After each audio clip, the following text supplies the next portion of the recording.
Good morning, everyone. This is Ben Weisner, your host for today's webinar. Thank you for joining us this morning for Developing Foundational Reading Skills with Read Naturally, presented by Claire Hayes. Claire has been involved with Read Naturally since its development. She meets with educators nationwide to discuss reading fluency and the Read Naturally strategy. Claire loves working with teachers to help them maximize the benefits of the various Read Naturally interventions. Claire's presentation will include time for Q&A, so please go ahead and ask your questions using the questions tool in your meeting panel. Given our time constraints today, Claire will not be able to respond to all of your questions, but we'll make an effort to get back to as many of you as possible in the coming days with email responses to those we were not able to address today. You should have all received a link to the handout for today's meeting. Claire will be referring to it during her presentation. The handout is also available from the meeting panel if you'd like to download and print it out now. Many of you have also asked about a recording of the webinar. We'll be sending out follow-up emails with links to the recording in about 24 hours, so please look for that in your inbox. Feel free to share the recording with anyone at your school or district who you think would benefit from this very valuable information. And finally, if you're having technical difficulties, please contact GoToWebinar support. Their phone number is listed at the bottom of the meeting panel. And now, without further delay, I'm going to pass the microphone off to Claire Hayes, your presenter for today's Read Naturally webinar. Thank you, Ben. And I want to reiterate what Ben said just about thanking all of you for being here. I know how busy you all are at your schools, not to mention this time of year and how busy that makes all of us. So thank you for taking the time today to learn about some things that might help some of your students. As Ben said, this is a presentation on foundational reading skills. And so what we're going to cover today are the basic foundational reading skills and some different strategies you can use to help your students with those skills. We know that all students must develop foundational skills necessary to become proficient readers. And so the standards tell us what the foundational skills are, what students need to be able to do and when they need to be able to do it. But the standards don't tell us how to teach it. And so that's what I hope that this presentation will do today. We'll give you some ideas of how to teach those skills to get your students to the point you need them to be. So let's look briefly at some key research findings to strengthen your knowledge base and look at some takeaway tools that can help you teach the foundational skills more effectively. And I want to pause here to mention the handout that Ben mentioned. Your handout is quite long. Don't feel obligated in any way to print it, but you might want to have it up and available. The link is right there under handouts on your panel.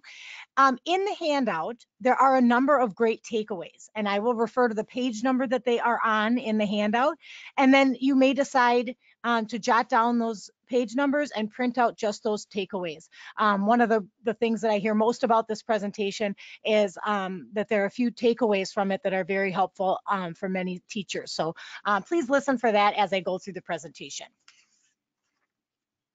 So let's get started. Why are foundational skills so important? Just the name of it lets us know why they're so important, right? They're the foundation.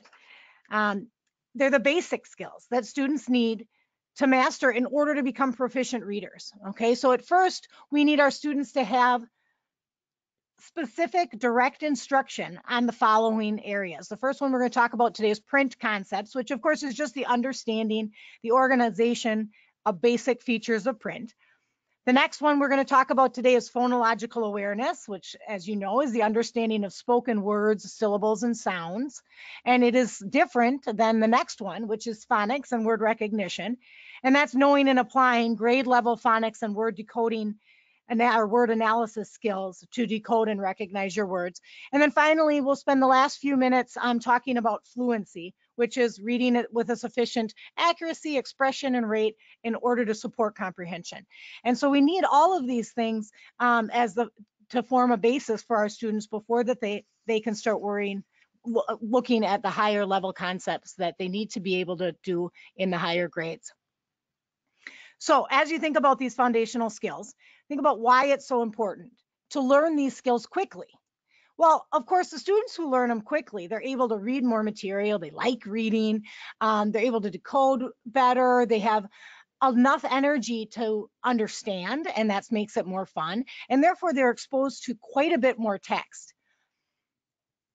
Conversely, the students who develop it slowly, which some of you may be able to even, visualize some of these students that you adore that develop it slowly, and you know exactly why that makes it harder for them. It's difficult. It's not rewarding. And of course, anything that's difficult and unrewarding for us is, you think about things you don't like to do as an adult, you avoid them. Right? And then of course that gives you exposure, that gives our students exposure to much less text. They continue to struggle. They struggle with comprehension. And we know that beginner readers who have difficulty learning to read words accurately, they may fall into what we call kind of a downward spiral of reading failure, which sounds very frustrating and of course it is for teachers, parents, and of course for students.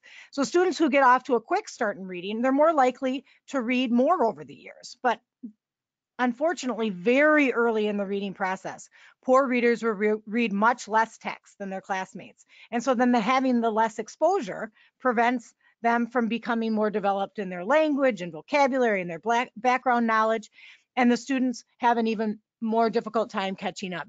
This is called the Matthew effect phenomenon. A researcher named Kevin Stavnik named this the Matthew effect. And he talks about the fact that students who learn to read early continue improving, and they become richer in their vocabulary, language, ability to read, comprehension skills.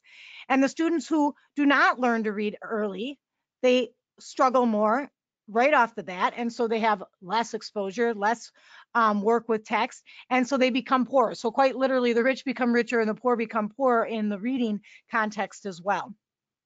And often students who do not develop foundational skills quickly also experience a decline in motivation, right? That's one of the things I hear most often from my teachers that I talk to is, what can I do to get my students motivated? How can I get them interested in reading? And oftentimes it's because they started off so behind that right off the bat, there was a negative connotation for these students. And we don't want this, of course, for any of our students. What we want is for them to be confident and strong readers so that they can enjoy it. So we're going to talk about the 4 things that need to happen to form a solid foundation for these kids. And first, we're going to take a look at print concepts. Of course, print concepts is just book and print awareness and letter knowledge. It is really the springboard for learning and remembering the letter sound relationship. On this slide, you see what the standards tell us, and kind of the rest for each of the 4 areas. This is kind of the format we will follow. We're going to look at what the standard tells us, and then we'll give us some ideas from what the research tells us about how to meet the standard, right? How to teach our kids so that they can reach those standards. We're not really going to have much time for assessments, but to talk about assessments, but definitely assessments can give us an idea of what kinds of areas the students need to work on. So here we take a look at what the standard tells us, and what the research tells us is that students who understand print concepts are more successful at reading. Of course, we intuitively know this. Kids who arrive at school with knowledge about books, they have gained vocabulary and background knowledge through their early exposure to print. And students who arrive without those things have the disadvantage of not having the vocabulary and the exposure to print and background knowledge. So page 4 has a handout for you. Oh, I'm sorry about that. Went the wrong way. Here is the slide for it. If you turn to your handout, so go ahead and if you haven't clicked on that link right now, go ahead and click on that link to your handout. And on page 4 of the handout, you will see a table that looks similar to the one that's on the slide on your screen. And it lists different print concept standards. So these are the things that students should be able to demonstrate an understanding of in order to become, to form a good foundation. And so what is the best way to teach these print concepts? Well, we know that print referencing, of course, is an effective way to teach print concepts. Adults, in the classroom studying, teachers, hopefully at home, there's some parents that are doing this. Research confirms that print referencing is very effective. They share a storybook, and they direct their students' attention with either verbal or nonverbal cues to different parts of text. Research also shows that it's best to use somewhere between 3 and 5 print referencing print references during this reading of a storybook. You don't want to use too many. Then you take away, of course, from the enjoyment of the book and the comprehension of what the story is about. But 3 to 5 of those skills that are listed on that takeaway that I gave you are a good idea to incorporate. And as we know, for students, repetition is always important. And so just because you can check off a box that you've done it once, doesn't mean that it has been taught, which is why that handout that we gave you has a number of times that you have taught it. So in this particular handout, there are 5 check marks so that you are referencing some things over and over. Some things take a little longer to sink in, and we certainly want to be able to ensure that we are making students, that we're preparing students by covering it repeatedly. The student's ability to identify letters of the alphabet by name is one of the best predictors. In fact, kindergarten letter identification is almost as successful as an entire reading readiness test at predicting future reading comprehension and success, which I found absolutely amazing. That you think about how long those kinds of assessments can take, and that they're almost as good. We know that preschoolers begin to sing the ABC song, and that's kind of their first connection to text. But here's a cute little graphic of what is really happening for those preschoolers. If you look at what happens when they get to the L, they don't say L, M, N. No, each sound doesn't have its own letter, but rather they say LMNOP, right? It's one flow. But it's the beginning. But what we need, of course, to get is for students to be able to identify letters in and out of order with automaticity. Students who are able to identify letters of the alphabet in and out of sequence, that is a very strong predictor, not only for accuracy, but also for automaticity. And so being able to do those things is very important for our students. We also know that we typically teach, the research tells us that we teach capital letters first, usually because they're easiest to remember, right? They have a more distinct shape. Lowercase letters that matches their capital letter is easiest to learn. And so those tend to be the ones we teach next. And so that is a great place to start. And if you look at this next slide, the ones that we really need to be careful with, of course, are those lowercase letters with similar shapes because they cause confusion. You know, you think about kids have issues with this when they're in preschool learning it, when they're in kindergarten, first, second. You've got some third graders still doing weird things with their hands to try to figure out the difference between B and D. And so the research tells us that we don't introduce similarly shaped letters until we believe the student is proficient at one and automatic at identifying one. So that means that we want to introduce B and practice B over and over and over again, and not introduce D until they are proficient with it. So here we have a little slide. This is considered a takeaway, but all it is in your handout is the slide that looks like this that you're seeing on your screen here. And it's a list of the uppercase and lowercase pairs that are most identical. And as you plan instruction, you can keep these kind of things in mind, that they learn the uppercase and lowercase letters quickly if they are looking similar. And the list of potentially confusing letters, those whose overall form is identical or similar to another letter's form when rotated, flipped, or reversed. So as you plan your instruction, consider the order in which these letters might be taught. And remember that students should master one potentially confusing letters before they're introduced to another letter. And so this visually similar letters slide might be helpful to you when you're deciding and planning for your instruction of those things. So now we're going to go on to phonological awareness. And really, phonological awareness is an umbrella term that includes word awareness, syllable awareness, onset rhyme awareness, and phoneme awareness.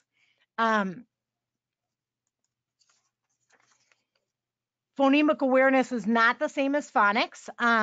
Phonemic awareness focuses on individual sounds in the spoken language. So as students begin to transition to phonics, they learn the relationship between the phoneme, which is the sound, and the grapheme, which of course is the letter in the written language. But phonemic awareness is really just dealing with the sounds, whereas phonics deals with the connection between the two.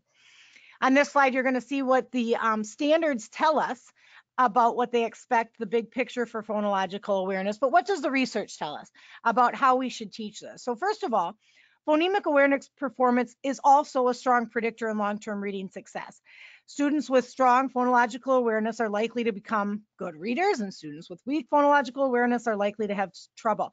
And it's estimated, though, that this is another one of those research data points that fascinated me. More than 90% of students with significant reading problems have a core deficit in their ability to process phonological awareness. That is just a huge percentage. And so we definitely want to be explicitly teaching this kind of things to our students. It's such a good predictor of early literacy, and it more accurately predicts success than intelligence, vocabulary knowledge, and socioeconomic status. So if you think about those things, I find that to be really good news, because phonological awareness is really, of those things, is the only factor that educators have any say in. We cannot do anything about the intelligence. We can't do anything about their socioeconomic status. Or, there's little we can do about their vocabulary knowledge. Certainly when they arrive at school, there's not much we can do for what happened before that, but we can affect their phonological awareness. And so that is a really nice thing to keep in mind, that this is something that we can address and work on. And so because of that, we should take advantage of that. Here's another great takeaway. It is on, and I'm turning to make sure I've got the right page. Yeah, it's on page 7 in your handout. And it looks a little bit better than the way it looks on your slide. So go ahead, and if you want to open your handout and look at page 7, and that might be one that you want to print off. This table shows how specific phonological awareness standards fall into the 4 developmental levels, which you can see here listed across the top. It's just what we talked about before: word, syllable, onset rhyme, and phoneme. So the table shows that specific skills or standards within each level, and your copy in the presentation packet provides an example for each of these skills. So you actually get a little example of how to teach that. Of course, you want your instruction to be systematic. And you notice that the arrows across the top go from less complex to more complex. As you go from left to right, it becomes more complex. Same with the arrows across the left-hand side. Okay, it goes from less complex down to the bottom where it's more complex. If you take a look at the phoneme awareness example column, students learn to isolate, identify, and categorize first, right? You can see that the first 3 things listed are those 3 things. So that's what we address first. Then students are taught to blend phonemes to make a word before they are taught to segment a word into phonemes, okay? So that's the order in which we typically do it. The most challenging is adding, deleting, and substituting.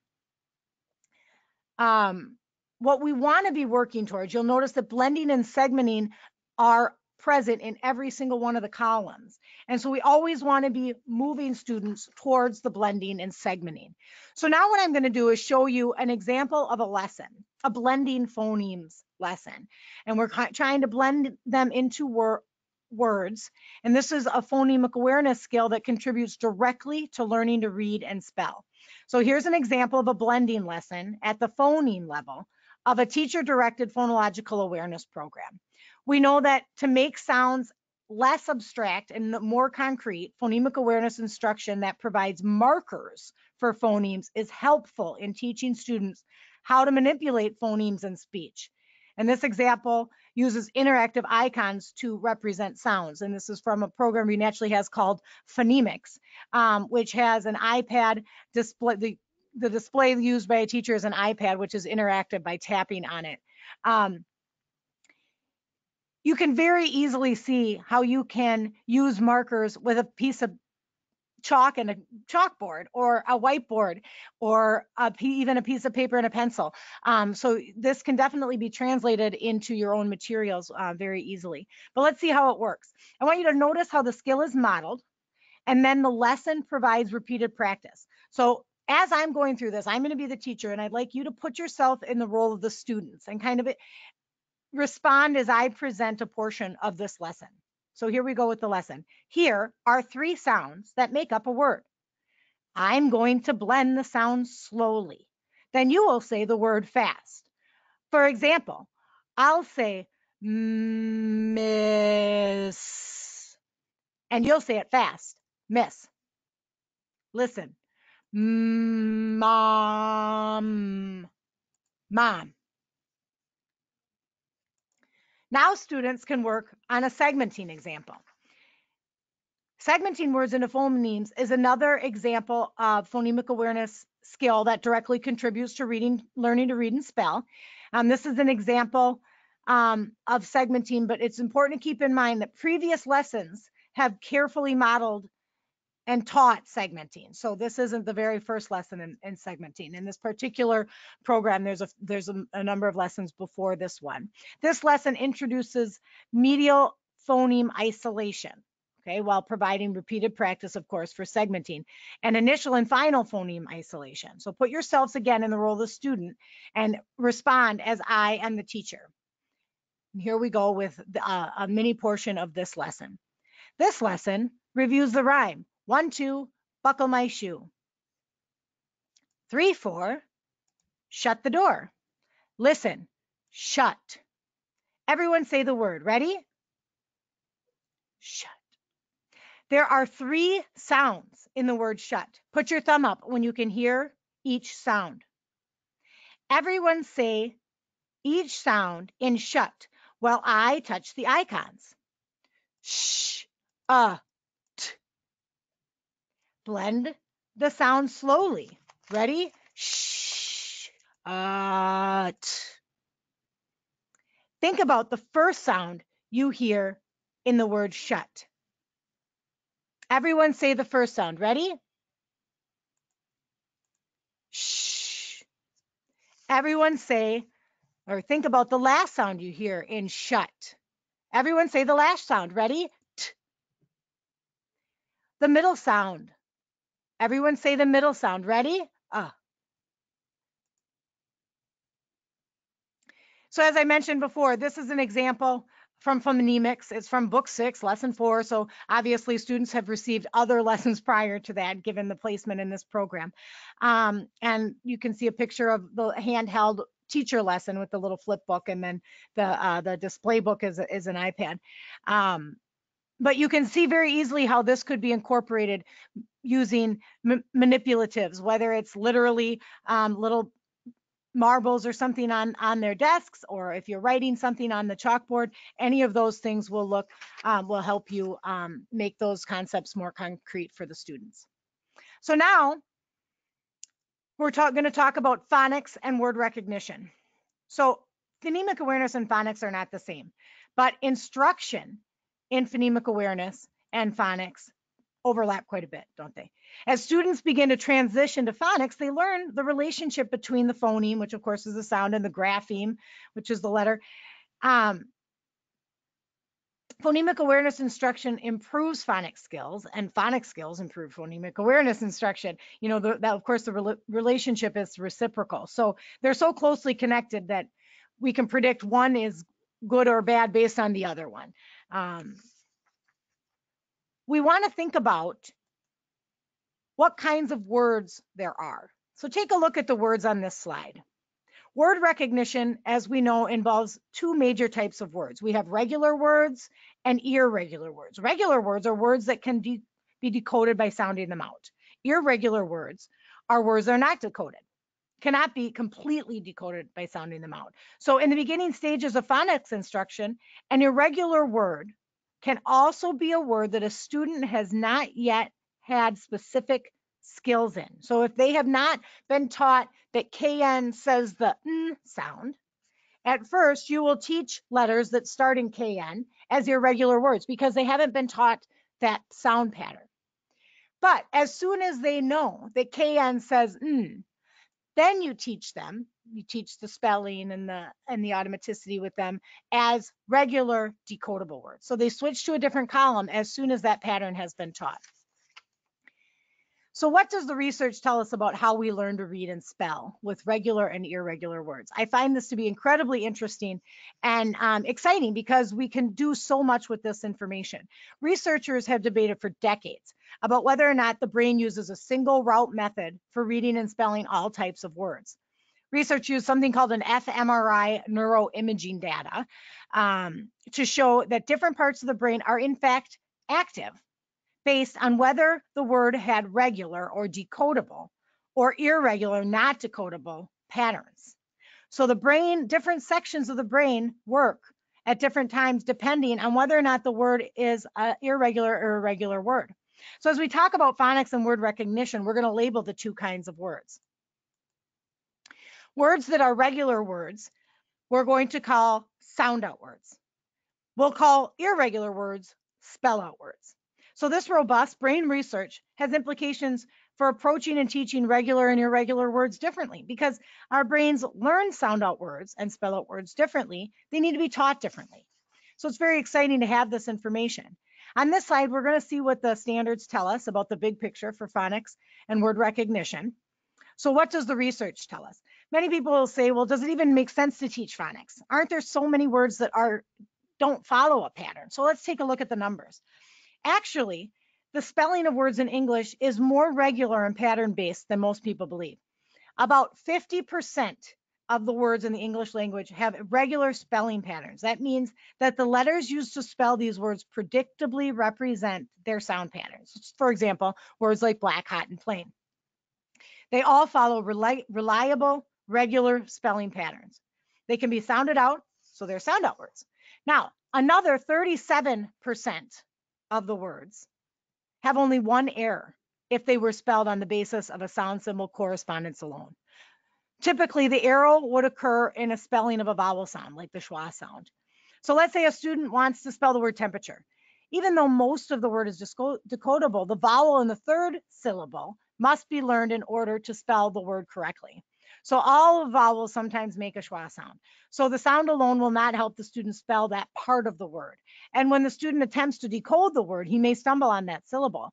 But students can almost read or spell many more words by sounding them out if they have instructions in part of it. So the vast majority of the word temperature can be read or decoded or spelled based on that. So even that 37%, it definitely helps to have phonics instruction. So we have the remaining 13 words that must be memorized, and these are irregular words.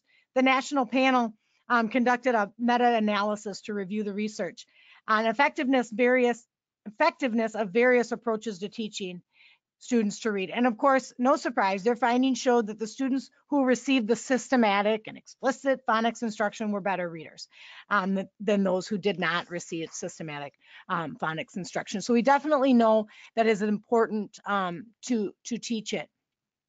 Another important emphasis for phonics and word recognition is learning high frequency words.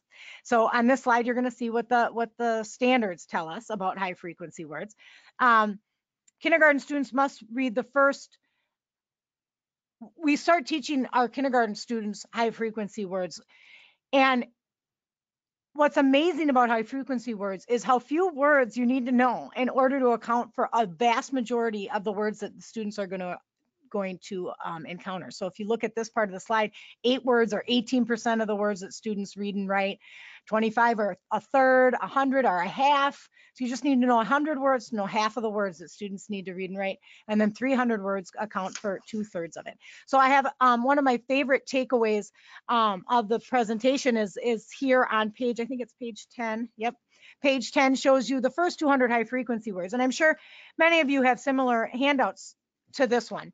And so at first glance, it may not be all that exciting because you probably have lists of high frequency words. But take a look at the left-hand side of this page, and it lists the high frequency words that have irregular spelling patterns. So these are all spell words on the left-hand side, and they are in order of frequency. So not only does it tell you where the ones to teach, because you're going to teach these kinds of words differently, right? You're going to teach spell out words differently than sound out words. So it's telling you here are all the spell out words in order of how you should teach them because it's an order of frequency. On the next side, we have the list of high frequency words grouped into their spelling patterns. So, and again, it lists how their number in the 1 to 200 high frequency words. So you can work on spelling lists based on spelling patterns and still be focusing and prioritizing the words that are most frequently used. So I'm going to briefly talk about spelling sound. It's a systematic explicit spelling lesson for students in primary grades, and it applies what we know about the brain and how it works to teach the spell out and sound out words, because we teach them slightly differently. So if you take a look at this slide, down at number 7, you'll see the word just. Just is listed there because if you look up at the top, this is consonant blends lesson. This particular lesson is working on consonant blends. Notice that just is number 97 on the high frequency word list. Look at the sound out, or I'm sorry, the spell out word. It's R. And of course, R is also on the high frequency word list. And so that is, they are taught differently. And I'm going to show you how that's done. If you look at page 11 of your handout, it will show you this sample of how students, of what students use in this particular program. It's called Science for Sounds. What they do is they circle the sounds they hear in the different columns. So if it's a blend, they're going to circle the 2 sounds they hear in the first section. Then they circle the vowel sound, the final sound, and then they decide whether or not they need to cross out the E or use the E. So for the first word in the lesson, if it's stop, the student circles, crosses out the E, and then writes the word. Another important strategy for teaching students spelling is immediate correction. So as the teacher is doing this instruction part, this is not a spelling test, this is one of we're doing instruction. She gives the word and she spells it immediately. If the student has spelled it correctly, she just leaves it there. But notice number 4, the student spelled smile incorrectly. And so when the teacher spells smile correctly, the student can put a red dot under the letter that they missed or that they wrote correctly or incorrectly, and then write the word properly. The next word is also spelled incorrectly. They missed or put the wrong vowel sound in. So again, the dot goes under what should have been circled, and then the word is written correctly. And they go through that for the entire list. Then we get to the spell out words. So let's look at a systematic strategy for teaching students how to learn to spell words with irregular patterns. This strategy is, again, based on that brain research we just looked at, and it supports word-specific memory. So we do the read the word, spell the word, read the word again, okay? That is some word-specific memory. And this lesson, we're gonna use a system that you're probably all very familiar, the I do, we do, you do model, and we'll use the word are. So first, it's my turn, and we say R, A-R-E-R. Do it with me, R, A-R-E-R. Now it's your turn. So now the students would do it on their own, R, A-R-E-R. And so that repeated practice that we see in so many of Renaturally's different programs, we have teacher modeling, we have repeated reading or repeated practicing, doing something to mastery. And that is one way that we can impress some memorization into these words that are spell out words that cannot be sounded out. After the student writes it on the bottom of her list, you'll notice that at first she traces the word, then 1 letter drops off here on the bottom, then 2 letters drop off, and then she writes it all on her own. Once she goes to the actual spelling test portion, she just folds it right over, and the teacher gives the spelling list. Now, in the Science for Sounds program, you can give the spelling list that is directly from that was directly the exact same list you gave during the instruction part, or there's other lists that follow the same patterns, but you can make it more challenging. And that's just going to depend on the kind of students that you're working with. Then there are spell out words review. So you get to review some of the spell out words because, again, we need repetition. Those words need to come back. The students need to have to write them again and again. And so we bring those back. And then there's some dictation sentences as well. And this is the Science for Sounds program that Read Naturally has. We have it in 2 different levels. And there are downloadable samples on our website if you want to take a look at those. So now here is another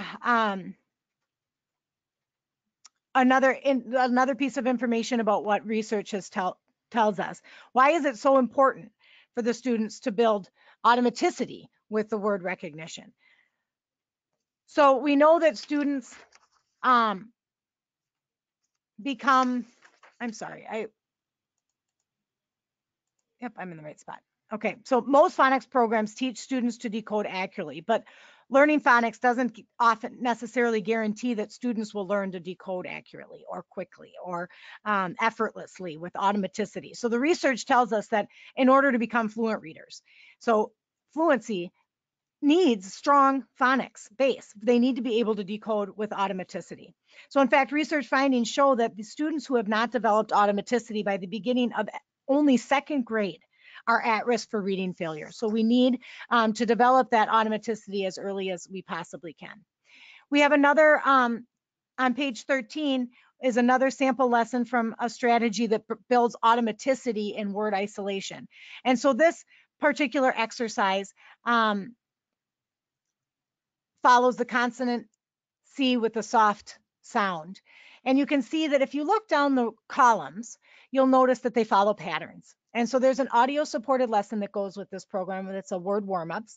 And the audio supported lesson, the students read along with the audio support and they listen to the phonics lesson that is provided there. Then they read the words in the list. The first time they read the words, they underline the words they don't know. For those of you who use Read Naturally in our either online program or paper-based program, you're probably familiar with this kind of a system.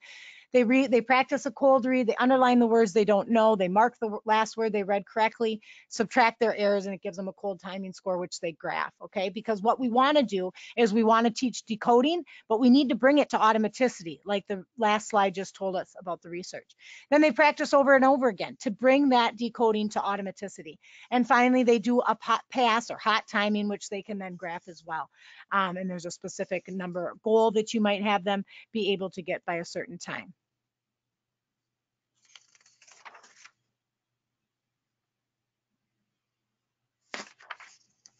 So here's another point about what the standards tell us. And we know that the average number of syllables in a word that students read increase steadily. So that was a single syllable patterns. And now we need to talk about multisyllabic words, right? In fifth grade and beyond, knowing how to decode the multisyllabic words is essential. And we know that they get, most of their words are 7 or more letters. And so this is where you see what the standards tell us. And the research tells us that they need to be taught to flexibly segment these words into spelling units or chunks that can be decoded. And that makes it a lot easier. Students need 2 key skills to successfully decode multisyllabic words. So they need to be able to pronounce affixes, so your prefixes and suffixes. They need to be able to do it in isolation. And they also need to be able to decode open and closed syllables. So we're going to look at some examples. And keep in mind that explicit instruction on how to decode the multisyllabic words is most successful for students who can already accurately decode single syllable words and accurately pronounce all of the typical vowel combinations. So if you take a look at page 14, there is a takeaway of some common affixes, so prefixes and suffixes. I'm just going to double check. Yep, it's page 14 of your handout. So you can take a look at that. And we know that 80% of the words have 1 or more affixes. So think of that. That's a huge percentage. And the ability to pronounce these in isolation is key to be able to decode multisyllabic words. And we also know that affixes are worth teaching because there's a limited number of them and they occur frequently. And suffixes especially are consistent across words. So each of the examples you see here contain a prefix and a suffix. And when students recognize the affix, they're able to pronounce them in isolation, then they're much more able to decode them. So here's that takeaway I told you about on page 14 of your handout. So that's something you might want to print off. Now here we're going to look at another sample lesson, and you'll notice up in the upper portion of it, you will see some affixes. And in this sample lesson, the audio support actually goes over how to pronounce these sounds in isolation. So it talks about that these are prefixes and suffixes that need to, these particular ones are suffixes, and then it models the reading of them: ant, ism, itty, age, and the students can read along with the audio support. Then when they get down to the bottom portion, they are taught to read these words as chunks and then blend them together. So what the audio support will say with this first word is it will say externalism, externalism. And it tells the students that first we're going to read the words in chunks and then we're going to blend it together. Defeatism, defeatism, immoralism. So it helps students be able to see the different chunks to help them decode it more easily. And again, with the multisyllabic patterns, they do the same thing that they did in the single syllable. They do a cold timing, they graph it, they practice, they do a hot timing. Now the same goes for open and closed syllables. So again, they open and closed syllables, a huge percentage of words in the English language, 75% contain them, and there's significant relationship between students' sight knowledge of open and closed syllables and whether or not they're able to read multisyllabic words. So here we have an example of from the same from the same phonics program of word warm-ups where they're working on open and closed syllables. And so you can see that this particular one, the students, again, are going to read along with that audio supported lesson with the various sounds up in the tabs where, I'm sorry, which is circled up at the top with the short syllables. And then they will do the chunking again with the breaking the word up into chunks and then blending it together. This particular program also has where they get an opportunity to read the words in context. So they actually read a story that contains many of the words that they just learned in the lesson. Now, if you don't have this program or the means to get it, we did provide you in the handout with some templates, blank templates. So this is an automaticity template for single syllable words. So you can just put the words in here. We also provided you with a template for the graph so that students can graph cold and hot timings. So you can make all kinds of word lists you want using these, just run a whole bunch of copies and make them how you want.